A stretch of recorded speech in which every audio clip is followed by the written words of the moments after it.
Hello, everyone, and welcome to an all-new Deep Cuts Live. I'm your host, Antoine Reid, and with me today we have Justin Andrews from STG, or Scandinavian Tobacco Group. How are you doing, Justin? Good, Antoine. That is a mouthful. I know, it's Scandinavian like, Tobacco Group. I know, it's like, wait, I was getting ready to say company, but I was like, it's not STC. Yeah, you should see my business card. So yeah, if you try to have an email address that's Justin Andrews at Scandinavian Tobacco Group. It takes up a Yeah, whole sheet of paper. well, I'm glad you're here with me today. We were just talking beforehand. You are one of the most elusive guests on Deep Cuts Live. So I feel privileged to have you here with me today and looking forward to having you tell your story to our audience and having people kind of learn about maybe a different part of the cigar industry than they're used to hearing. Yeah, no, I'm excited to be here. I'm glad that we were finally able to connect. I mean, like I said, it's definitely my fault, but I think we've been trying to plan this for a few years now, and my schedule has never permitted this to happen. So I'm glad we're here. And of course, this week I've been a little under the weather, but nevertheless, we power through. And Exactly. cigars are a cure all, but but yeah. So I'm happy to be here, man. It's good to finally see you on the screen here. Definitely. So before we get into like the nitty gritty of the cigar industry, obviously what we usually do with deep cuts is we start off with the icebreaker. So Okay. I dug deep into the icebreaker kind of question box, and I pulled out this one for you because I'm curious to see how you will respond. So your icebreaker question: you're given $10,000 to make a complete stranger's day better. What do you do Ooh, that's a good question. besides give them $10,000? Yeah. Well, I assume that would, yeah, because that's the easy part, right? Like, that would make Right. my day much better if a stranger came and Yeah. gave me $10,000, then let me choose how I wanted to spend it. Um, 10 grand, it's definitely something that could impact someone's life, but it's not like you can pay off a mortgage with it. So, maybe go to some Costco or something and pay for people's groceries. If it's just one individual person that I have to choose, maybe find someone that owed a couple $1,000s left on their car payments, or maybe find out what someone's rent is for the year and pay that off. But I think 10 grand, you have to be a little creative, but definitely that could be impactful. That's a good question. Yeah, $10,000 today in today's economy can feel like pocket change, I guess. But It's definitely not what it used to be, man. exactly. I mean, But not you that I'm feel just good, rolling like, around with 10 stacks of $10,000 in cash, but it's yeah, it doesn't go as far as it used to. well, thank you for answering that icebreaker, which kind of gets us into you don't usually walk around giving people $10,000, but you do go around the industry helping STG with a specific uh, kind of task. So, can you tell people what you do at STG? Yeah, so these days I actually I wear a lot of different hats, which I think is why I'm still employed. That there's they need me for quite a few different things, which I guess makes me somewhat valuable. But my primary role within STG is I handle contract manufacturing for all three of our factories, both for the U.S. and internationally. And so, what that means for your audience is obviously being a really big company in this space and having three of the largest premium cigar factories in the world. We produce not only cigars for our brands and ourselves, but also produce cigars for a lot of private label customers, some other brand owners, because of our access to tobacco and obviously the scale and size of our factories. So I make cigars for a lot of people in the cigar industry. Some I make a lot for, some I make a little. Some I make boxes for. So I'm the director of, basically it's new business development for Honduras, Nicaragua, and Dominican Republic. Secondly, I also lend creativity and blending to the brand Diesel. Thankfully, I mean, Diesel's still my baby, but I have Joe Kristen, who runs the brand day to day. So he and I kind of tag team some of the creative process and the planning. I still handle all of the blending for Diesel. And then, as I'm sure you've noticed, back in 2019, STG put me in charge of this collaborative division. So I went out and made cigars with some of my best friends in the industry. So guys like Eric Espinosa, Matt Booth, Dion Giolito, Robert Caldwell, and the list goes on and on. So I also I'd say 2 to 3 times a year, I'm collaborating with other manufacturers to make cigars for the different brands in our branded house. And then last but certainly not least, me and each of the teams in the factories work each year to develop new blends and new cigars to offer up to the brand team at STG. And some of those filter through brands like Cohiba, Partagas, Macanudo, CO, so on and so forth. So yeah, long-winded response, but I find if I just stick my nose in everything possible and be involved, that there's a greater probability that I'll still be employed. So I think a good question to kind of start things off with is, how did you get started in the industry? Because I know a lot of people, I mean, you don't just, come off the corner and say, oh, I'm going to do all this partnership stuff.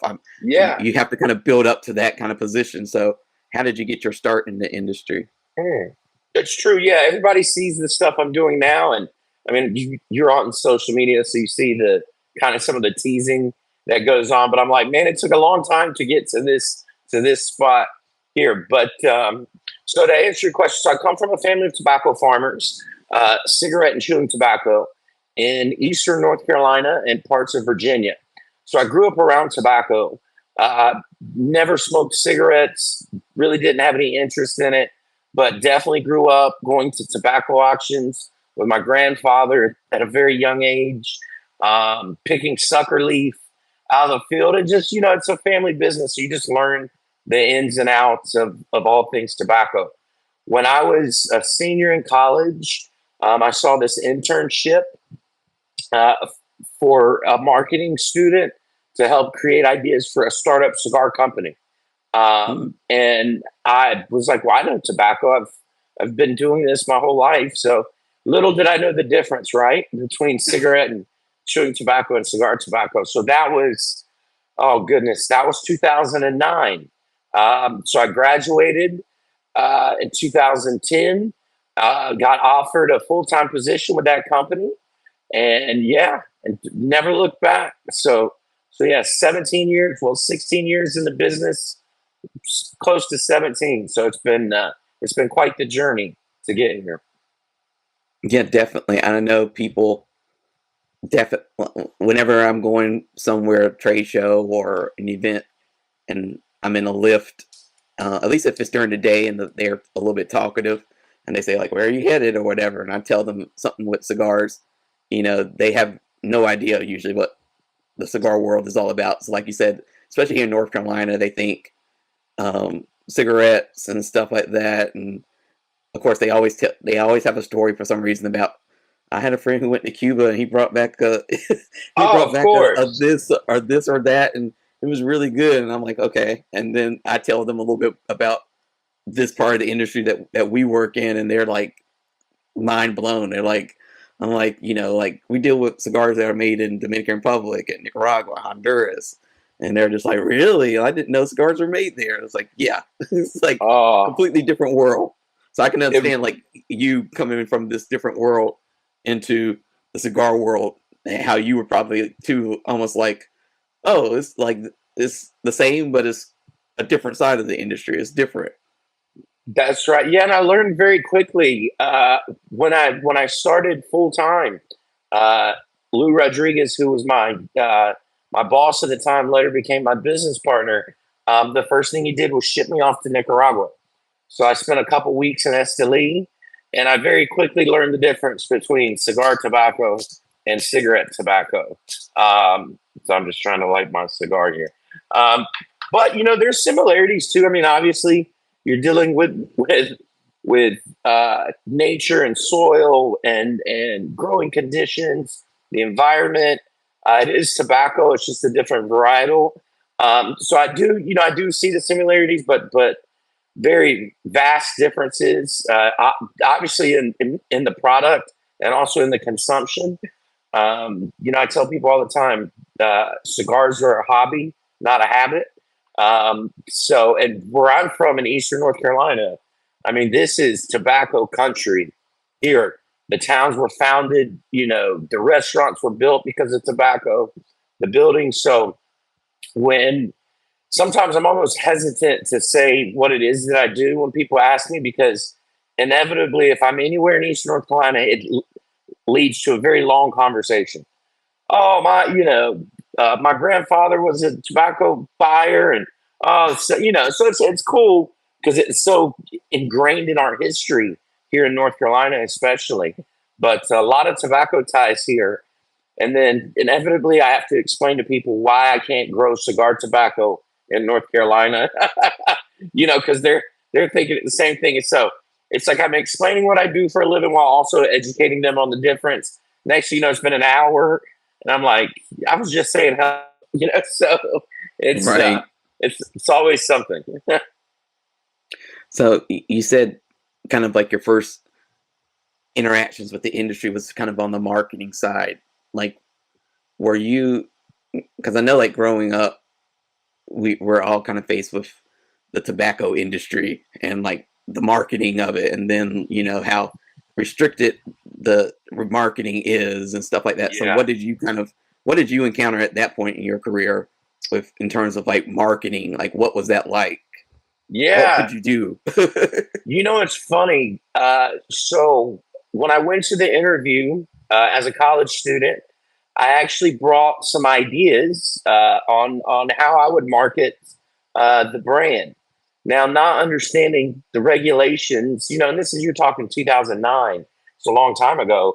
I brought ideas about like getting involved in local activities like sponsoring youth sports. uh, quickly found out that that was a no go.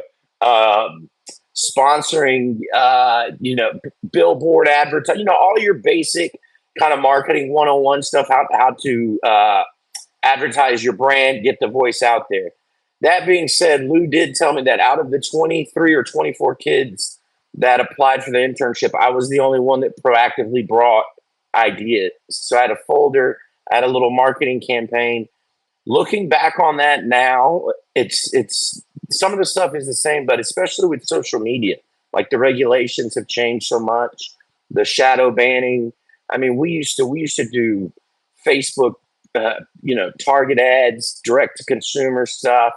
You could smoke cigars on YouTube, things like that. So I'm happy that I started at such a time to where we were not overly regulated. I mean, obviously, this is before the FDA got involved. So I was able to have a few years of kind of the wild, wild west and have some fun with things. My marketing strategy definitely evolved over time uh, based on whatever kind of regulation we were facing and Mhm. challenges with social media. But yeah, for a couple of years there, it was just a lot of fun. Yeah, I think a lot of when you deal with the marketing of premium cigars, people don't really know how difficult it is. Like, there's so many things, like you said, that you're like, oh, what marketing, one like targeted Facebook ads. Nope, can't do that. you know, Yeah. you know, if with TikTok, like TikTok ads, or or whatever, and like, no, can't do that. Certain words you can't use on social media, period, or you get like not banned, but like you said, shadow banned. So it's definitely a learning curve because you're like, well, what can I do? Oh man, it's yeah. I was doing some interviews goodness, earlier this year, and the guy was explaining to me, like on YouTube, you can show an ashtray, you can show some swag, but you couldn't show the cigar. Certainly can't smoke it during this clip. Same thing with some of my buddies that they'll do their show live on Facebook, and they went from 40, 50, 60,000 views to 5,000, 3,000. And I'm like, man, I get on Facebook on Thursday nights when your show comes on, and unless I search it, it doesn't even pop up on my news feed. And it Right. used to be the first, it used to be the first thing because obviously I've engaged with that platform, I've followed them, and now you really have to search it out, which I think is unfortunate. But I guess we'll just have to find a way to get the message out there. I guess that's a good lesson, as be adaptable, and you can wait out these things to change, but it will probably beat you out in that respect. Because I think I noticed the same thing with, especially the Facebook. I mean, before they started doing, like, I think this year is like anything that is deemed mature or adult or inappropriate, they were just like, we're not going to suggest your content anymore. Yeah. They just did that to everyone. I think everybody got a blanket email at the same time early this year for whatever reason, and then you think, like, what do I do? Like, do I keep going, or I keep doing this stuff, or what? So, like, that's why, like, even with deep cuts, like, we were on Facebook Live some, and it just didn't make sense to put on Facebook Live, because now they don't even keep video content on Facebook, but for like 30 days, I think, like, live or whatever. So it's like, what's the point? I could get a whole bunch of views, and it could be like a good piece of content, but in 30 days, regardless, it's going to disappear. so I think a lot of companies are especially this year, I've found are concerned about, how do we adapt? Like, what do we do? Like, it's a shadow ban. And it's like, you just gotta do what you gotta do, just to get it out there, be in the moment. Yeah, absolutely. I mean, and there's always somebody always finds a way, right? So I think if you look at it from a challenge point of view, and you're like, hey, I've just got to find another way to navigate the hurdles and the challenges, and get my content out there.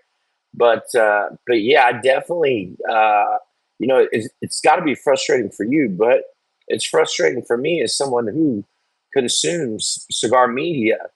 And I mean, I went from usually maybe not 5 nights a week, but at least 3 nights a week, somebody was having some sort of cigar live show, and that has definitely dropped off.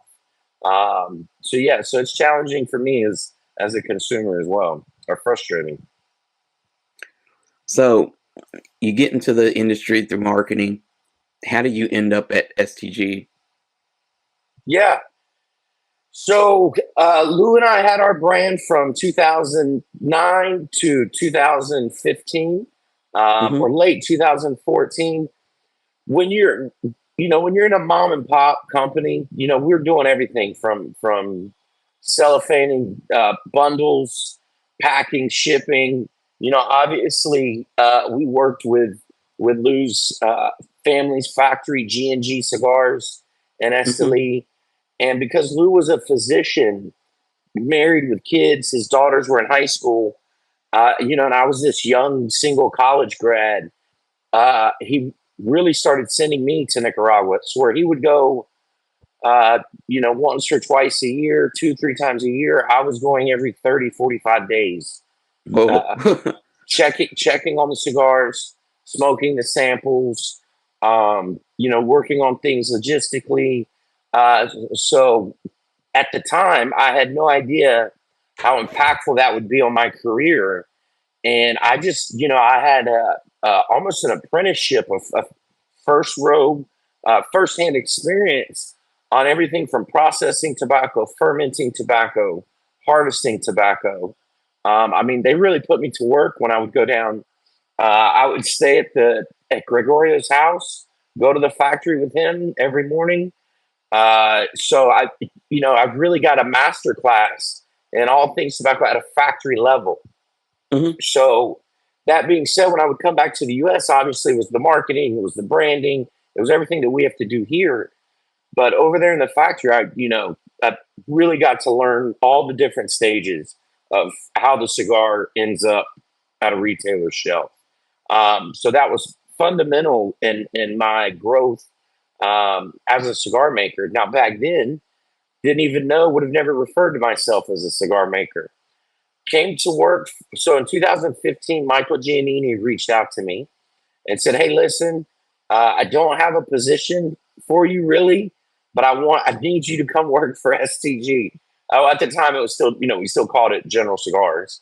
Right. Um, um, and I said, "Okay." I said, "Well, Michael, I've been in the industry for 6 years.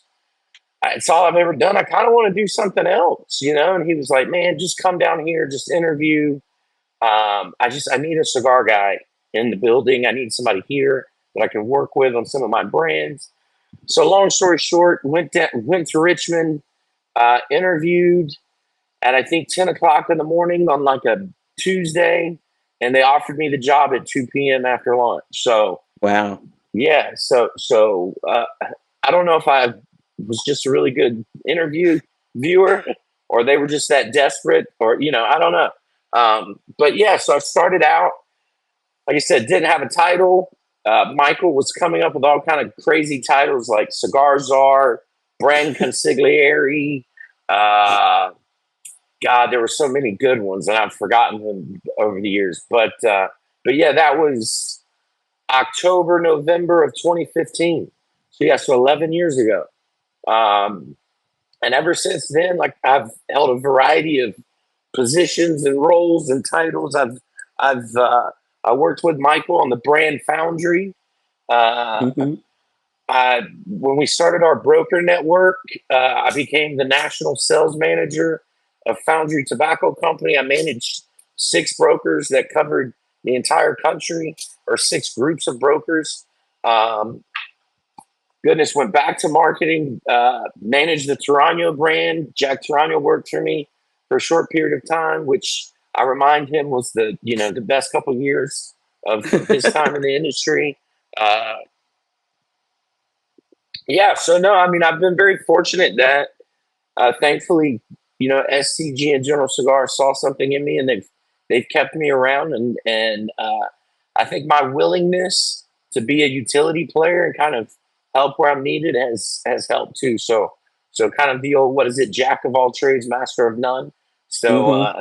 so yeah, but it's been an interesting but also amazing 11 years with STG. And I think that's interesting that you bring that up because I was talking to someone earlier today about cigar education and stuff, and I was like, I'm still surprised to find that there are some sales reps, for example, who have never been to a factory, and there's, retailers that, have only been to like 1 or 2 factories, and those like, not 1 or 2 factories are the same. Like each one kind of does something completely different. So this idea of that you spent so much time learning the industry from basically from that, factory level, being Nicaragua. I'm sure it wasn't. I mean, after a while, it's like your first time going to somewhere like Nicaragua. It's like, yeah, going in like Nicaragua, like cool. Like nobody in my family has been, and then after a while, you're just like, oh, we're going to this Nicaragua thing again. Are we? So, especially since it's not like a direct flight to Esteli, it's like a journey. So I'm sure that you wouldn't have done it differently because that really did give you that foundation that you needed to succeed in these different positions that you've had over the years. Oh, absolutely. I mean, like I said at the time, I just thought honestly, everything you said, I didn't even know anybody that had ever been to Nicaragua, much less somebody in my family. Hmm. I, the closest I got to Nicaragua was Miami. Um, Right. and yeah, and I mean, I still remember flying into Managua, taking the drive to Esteli, taking the drive from Esteli to Jalapa, taking the drive from Esteli to Ometepe, Condega. And I mean, now now it's like my second home. There's some years I spend more time there than I do at my own home. Um, but yeah, I had no idea at the time just what what the foundation that I was establishing. So no, I didn't know how fortunate I was. Now, 16, 17 years later in the industry, I look back and if it was not for that, for those few years, if it was not for that experience with the Rodriguez brand, I certainly would not be where I am today. I, I would argue that I probably work with more factories than anybody in the industry, and because of that knowledge and that foundation, I'm able to go to factories and, look at the way they process their tobacco, have the conversations that I need to have with guys, that are cigar makers and factory managers. So yeah, it really set the foundation for my success, and I had no idea that that's the way it was going to work out. Yeah, it's funny with this industry. You look back and you're like, I started at point A and I ended up at point. I skipped a couple letters and ended up here, and then you'll go back to a couple letters. So it's funny how you kind of zigzag and go all over the place in the cigar industry. But I think that education part is key to longevity, because those people who are going to the factories and stuff like that and they understand that process seem Yeah. to stick into this industry a little bit longer than someone who doesn't. Yeah, I mean, I think you're absolutely right. It also helped me find my passion and know that the manufacturing and the factory side of things is really what I was passionate about. I love creating brands. We've created some pretty amazing things over the years with Diesel and some of the collaborations. That's a lot of fun to go from an idea in your head to a trademark search to whiteboarding to then doing an event, 4 or 5 years later, and someone going, "This is my favorite cigar," this, or "I really love this brand." So there's a lot of satisfaction in that. But what I've found, what I really like, and what kind of keeps me energized and passionate about this industry is the tobacco side. Working with the leaf, working with the growers, working with our factory blending teams and supervisors.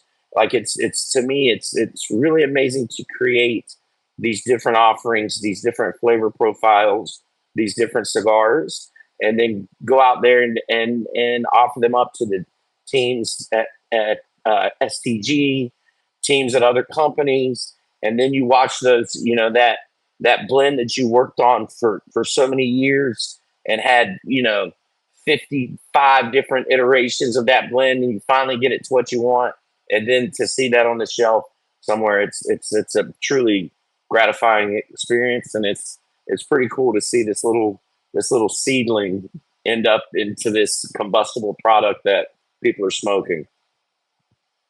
I'm gonna turn this camera. This sun is kind of. I it's see it here. Yeah, Give you the dramatic yeah, look. yeah. I look like I'm. Yeah, like Two-Face. Oh, let's see. Okay. Well, maybe not. We may just have to deal with it. Yeah, it's fine. But We'll just go back. Yeah. what I've noticed about STG is that, especially over the years, I think the years that you have been there, and maybe before you started working with partnerships, that it kind of was like one of the, I don't want to say it was the first, but it was definitely one of the first companies that seemed to understand the power of collaboration and partnering with someone outside of the organization. Like I remember, like PCA 2019 and 2018 and stuff like that going, Yeah. and STG was like, we did this collaboration with AJ Fernandez, and everybody gasping and be like, what? Like the AJ Fernandez? And I know now it's like common. It's like, oh yeah, AJ did another collaboration with this or that company. But Yeah. STG at the time, like you said, General Cigar, as it was kind of known as to many people, but STG was like that first company that really took that idea of partnerships and collaborations to push brands to like the next level. So what have you kind of noticed or observed about STG and partnerships and collaborations, since that's what you've focused on, obviously, Yeah. for the last couple of years? Yeah, I think your observation is spot on, because I tell people, like when I started in 2009, there was not a lot of boutique companies. It was, I Hmm. think it was us, Roma Craft, a few others. Then there was this boom. Well, when that boom of small companies came in, obviously they have to go work with these other manufacturers like myself, AJ Fernandez, uh, uh, Nestor Placencia, Oliva, so on and so forth. So there was always this like AJ was making cigars for this person, Guillermo Leon was making cigars, so on and so forth. But there was never this like brand to brand collaboration. And so, and I'm sure there's probably somebody out there that'll be like, "Oh, in 1998 we did this," but from my experience and my observation, when I took over the collaborative initiative that STG formed, that was the first time you saw brand to brand collaboration. So you saw, Sancho Panza with Room 101. You saw the stuff we did with Eric Espinosa, which we created that brand. So that was a one off. But Hoya de Monterrey with Illusione, Boulevard with Caldwell. So and again, we all kind of get in our own little lane and get focused on our little universe. But prior to that, I don't recall seeing, Rocky Patel and Christian Aurora, or La Flor Dominicana and Fuente. And I'm sure there's like I said, I'm not saying I'm speaking the gospel here, but for me, it was really exciting to see these brands work together. And what I think, what our kind of vision for that was to borrow each other's equity. There's some brands that or some customers that my brands speak to that others do not. There's also obviously there's brands out there that speak to customers that we don't. And so there was this like mutual benefit to exposure for both of our brands. Now, a lot of times the brands that I was collaborating with, we were doing most of the lifting, but however, they were speaking to specific audiences that were attractive to me that I wanted to get my cigars in the hands of the guy that's, doing the herfs and is not just a big brand box kind of buyer. So it was really cool. It was a really cool experience. We're still doing it. We've got some stuff coming out, but I do think, to your original point, it caught a lot of people by surprise. And Chris Tarr at the time told me, he said, "Look, he said, there's really three things that I want to do. I want to have fun. I want to be disruptive, and obviously we have to be profitable. We've got to make some money." But he basically was like, "I want people to sit back and go, what the hell's going, So, and I think Right. we did that. I mean, I don't think if you would have taken a poll, I don't think anybody would have ever imagined that General Cigar Salesman would be out selling a product with Espinosa cigars on it, and that was the war zone. We got a top 25 that year. I believe we came in at 12th or 13th. So it was, it's to me, it's been one of my most favorite chapters in my career. And obviously working with those guys, I mean, they're all pretty special and amazing at what they do. So also learned a lot from those guys as well.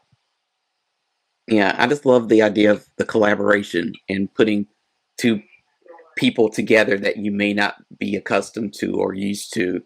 Yeah. It's almost like when you have a remix music artist and it's like two artists that you have no idea would even talk to each other, and here they are working to each other. So I felt like that way with when Matt Booth was doing the Sancho Panza stuff and bringing his style, the Room 101 style, into that brand.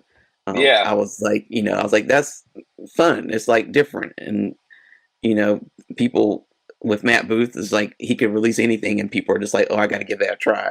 So I can imagine that was a great way to take that IP and like let's do something with it, and how can Yeah. we make it? How can we make it exciting? Oh, we'll mix in a little bit of Matt Booth with that. Yeah. Yeah. No, it was very exciting.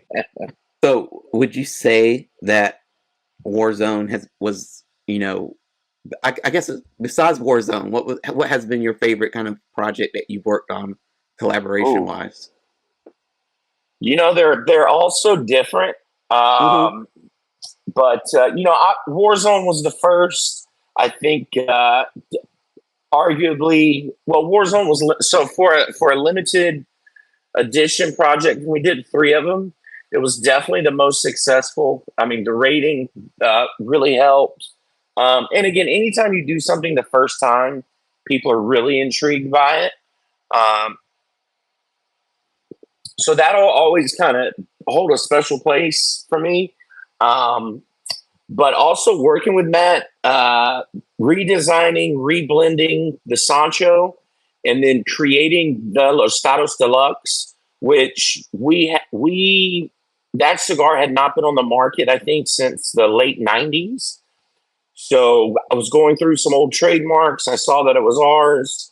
Of course, when I said Los Stados Deluxe, Matt said LSD.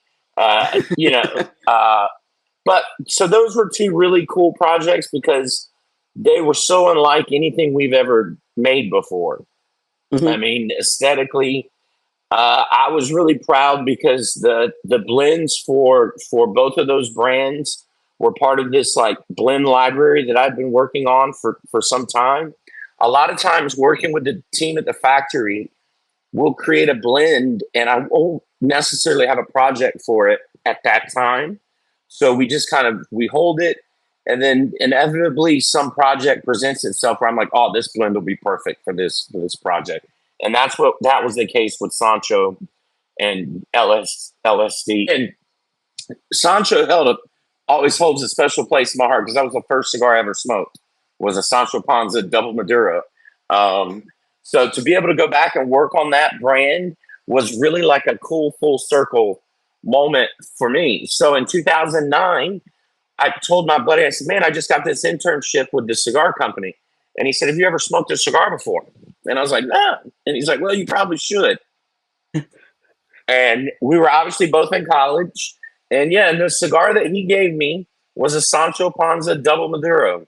So then you Oh, fast forward, goodness, 10, 11 years later, uh, you know, I'm reblending, repackaging that brand.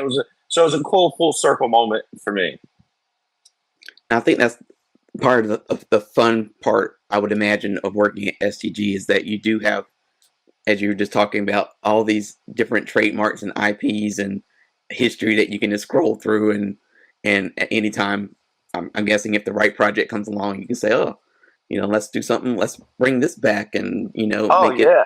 revitalize that. Or so I know people sometimes don't, they get antsy about the acquisition world, and oh my gosh, this brand is disappearing. But I would think in the cigar world, this you could easily bring back a lots of these different IPs, just like you've done with Sancho Panza, uh, with a brand new look and a brand new this angle that makes it a little bit more modern for the times. Absolutely. No, and I've been very fortunate.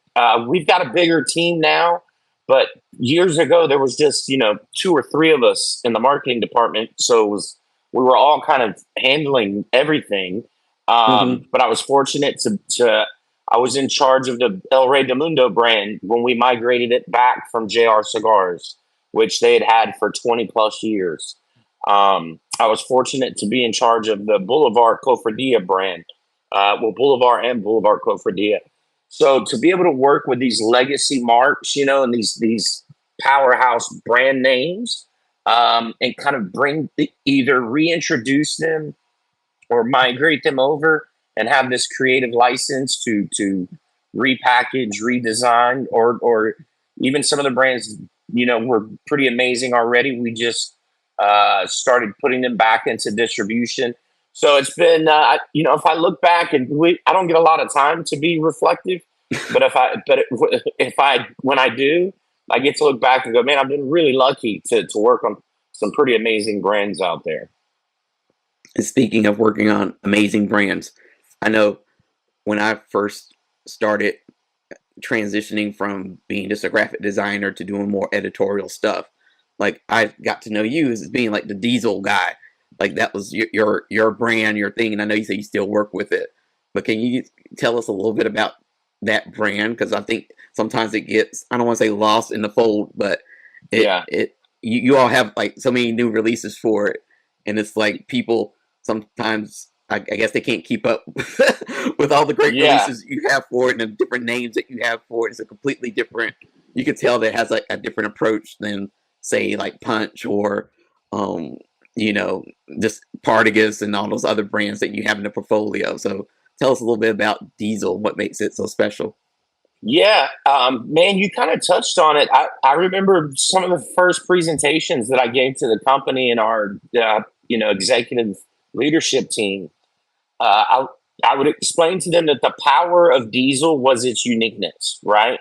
It's unlike Partagas, it's unlike Macanudo, Punch, a little similar to CAO as far as like its creative kind of tobacco license, but yeah, Diesel was the first brand that we migrated over, right? So it Mhm. started as an internet catalog brand, direct to consumer. The cool thing is, it was always produced at Tabacalera AJ Fernandez. So people today, obviously AJ makes cigars for a lot of companies, but Diesel is kind of like the first brand that he started making cigars for, even before he had his brand. So he's been working with our company for a really long time, and I've been working with him for a long time as well. But it's it is funny. I was kind of complaining this year because Diesel got a little lost in our trade show booth, but we were so busy, and we've acquired more companies, we've launched more brands. Obviously, we had Alec Bradley there this year as well. So it kind of reminded me that I've got to go back and make sure that Diesel continues to be a focus and a priority for us. Because years ago, if you remember, at the show, I had the Whiskey Row Bar at the on the trade show floor. Everybody was wearing their Diesel Dickie shirts. We set all kind of sales records that year. So it's a great brand, and I think it really speaks to people. I really do. Mhm. But yeah, so the cigars are great. We actually had a little bit of a milestone this year. It's pretty cool. I don't know if you saw, but we launched a Diesel sampler pack, and it was called like a fresh pack, and it was Mhm. called the 90 plus sample fresh pack, and included 4 cigars that have all been rated 90 or higher by Cigar Aficionado. So to go from an internet catalog brand that retailers, we didn't know if retailers were even going to bring it in. We didn't know if they were going to view it as like, oh, they're going to smoke it here and then go buy it online. But thankfully, we've managed the brand appropriately. And I was telling some of the team, I was like, I hope you guys understand how monumental this is. And maybe it's just because Diesel's my baby and I'm passionate about it. But if you would have told me in 2016 that 10 years later, we'd have 4 cigars with all like 92, 93 rated from CN and a fresh pack, I would have said, man, that's pretty ambitious. So it's a cool moment. I think it shows the growth of the brand. It shows the popularity of the brand. We just launched this year our newest Founders Collection, which is a very high end, limited yearly release that I do for the Kentucky Derby and our partners at Rabbit Hole. That cigar sells for about $16 to $17, depending what state you're in. So to me, that's a testament to the growth of the brand as well. To go from 30 cigars for $99 to now selling a cigar for $16 a pop, and it sells out almost instantly every year, I think is a tremendous credit to the brand and its trajectory and popularity in the space.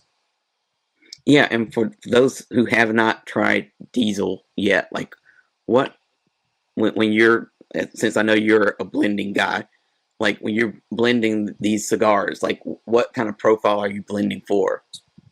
Yeah. Good. So Diesel is proudly Nicaraguan.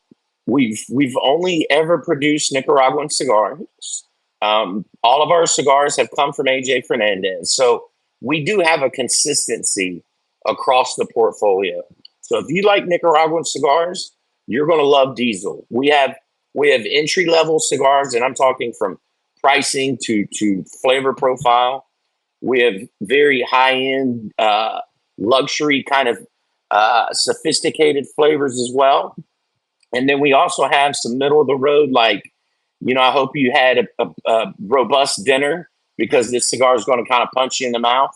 Um, but no, I mean, I always go with anything that I'm doing, whether I'm working with our factory in Dominican on different brands, or if I'm in Esteli working with AJ on Diesel. I always strive for flavor and balance, which I think I think that'd be the answer for most people. Uh, None of us set out to produce a one dimensional cigar or something that's just strong for the sake of being strong. So yeah, so my stuff is a little more uh, full, medium plus to full body, but there's always balance. There's always sweetness. And like I said, I think the biggest thing is we're proudly Nicaraguan. There's no Dominican diesels. There's no Honduran diesels. It's Esteli, Nicaragua from Tabacalera, AJ Fernandez. So and within that, and thankfully with his access to tobacco, I can create a wide variety of flavor profiles coming from that region. Yeah, I knew we were going to have this interview today, and so over the weekend, I had one that you gave me at the trade show, and I think it was the barrel bourbon something, Okay. and I was just like, I hadn't had a diesel in a long time.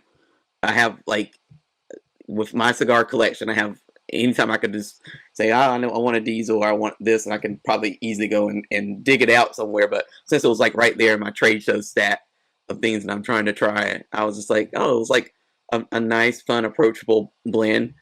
Um, I'm glad for that one. It did not punch me in the mouth.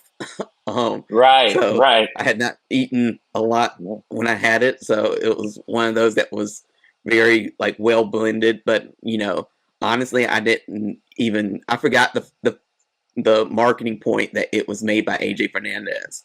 So it doesn't now when you say that I was like, oh, because all his stuff is pretty much that well balanced, cigar Yeah, that you're not gonna. There's some cigars sometimes that you have that it's like, oh, this is nothing, and then you get down to like the final third, and you feel it. yeah. But I thought it was a very good cigar, and I was like, Diesel's one of those brands that people sometimes overlook for whatever reason, but it seems like it will be a good cigar for people to have in their everyday rotation, or at least in their Yeah, every week rotation. This a I, cigar I, you want to have when you just want to have a cigar and yeah, don't want to have to worry about construction issues and all that kind of stuff. It was just a really good cigar to have.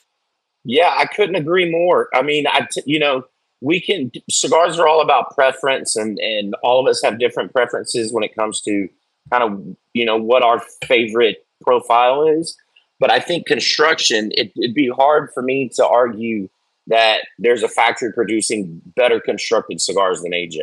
I mean, the burn Hmm. is always there, the draw is there. It's phenomenal, his ability to create those consistently burning cigars.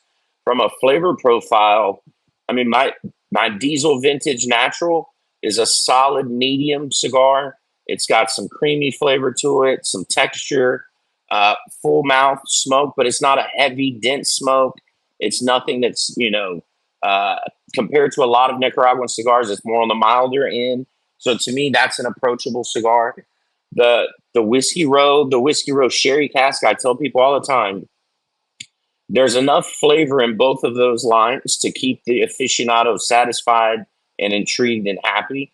But it's also not overpowering to where if you're new to smoking or you're an occasional smoker, that's something that has the flavor and has the strength that won't overpower your palate. So I think as part of the kind of the maturation and evolution of the brand, we've expanded outside of our, demand bold kind of flavor profile to where now we're a little more of a well-rounded portfolio of offerings. So, I mean, I've I've got the vintage line. If someone had never smoked a Nicaraguan cigar, that's the cigar I would give them because it's balanced. It has that Nicaraguan flavor that we've all grown to love, but it doesn't have. You could definitely smoke a cigar after that. It doesn't have to be your last cigar of the day.